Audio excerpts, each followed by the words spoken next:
Now, suppose I want to align all of these controls with each other. If I click on the label, it gets highlighted.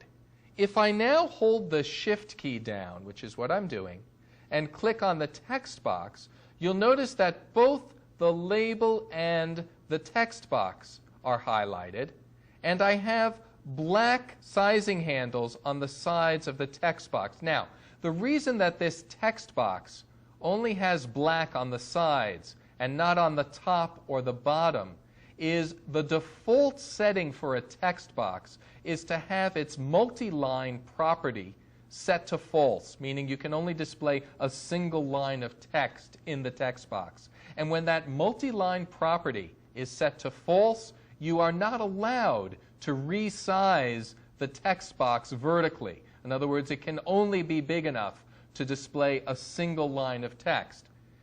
Now, continuing to hold the Shift key down, I'm going to click on the button, and you'll notice that the button now has the black boxes around it. The other two controls have white boxes.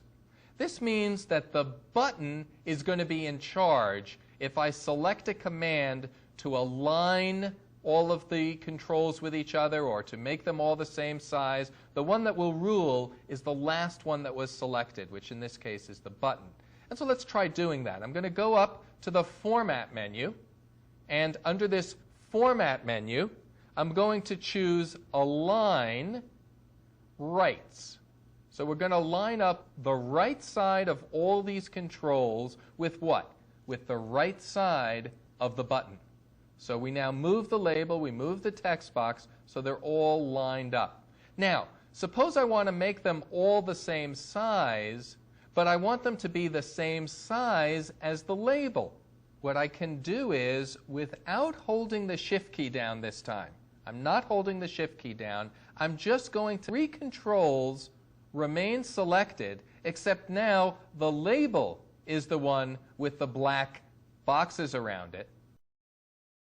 And so now, if I come up to the Format menu and choose Make Same Size, let's say Width, all of my controls are going to be the same size as the label.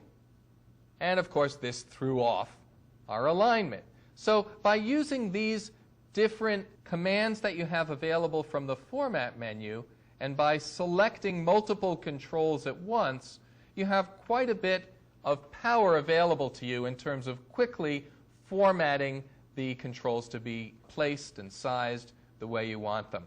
Now, you don't have to use clicking to select the different controls. I'm going to just click in the form, and this will deselect all the controls. And now what I'm going to do is just click and drag a selection rectangle. And the way this works is anything that this bounding rectangle crosses, it doesn't have to enclose it, anything that it crosses is going to be selected. And you'll notice that in this case, button is the ruling party. And that's fine.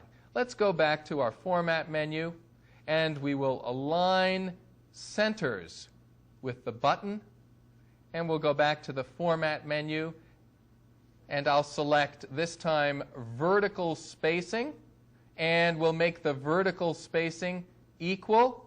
If I want, I can increase or decrease that vertical spacing. Let's go ahead and increase it a little bit. Now that they're all selected like this, I can even center them. So I'll go back to the Format menu, and I'll center on the form vertically, and I'll also center on the form horizontally. Now, before I leave the menu, you notice the little icon that you see over here to the left of horizontally, and there's one for vertically too. That icon corresponds to the pictures that you see up here on the Layout toolbox. So if you prefer using these toolbar buttons instead of the Format menu, you have all the same choices available to you here. And you can see that a little tooltip comes up telling you the command that's going to be executed if you find that the pictures get a little confusing. So for example, now I'm going to increase the vertical spacing. If I click over here, I'm going to decrease the vertical spacing. Now, in this brief introduction, we've only looked at 3 of the items listed in that Windows Forms section of the toolbox. There are actually about 45 different items there that you can play with, an array of choices that you have in creating a rich visual interface in your Windows Forms. And as this presentation progresses, you'll get a chance to look at many of those other choices in the Windows Toolbox.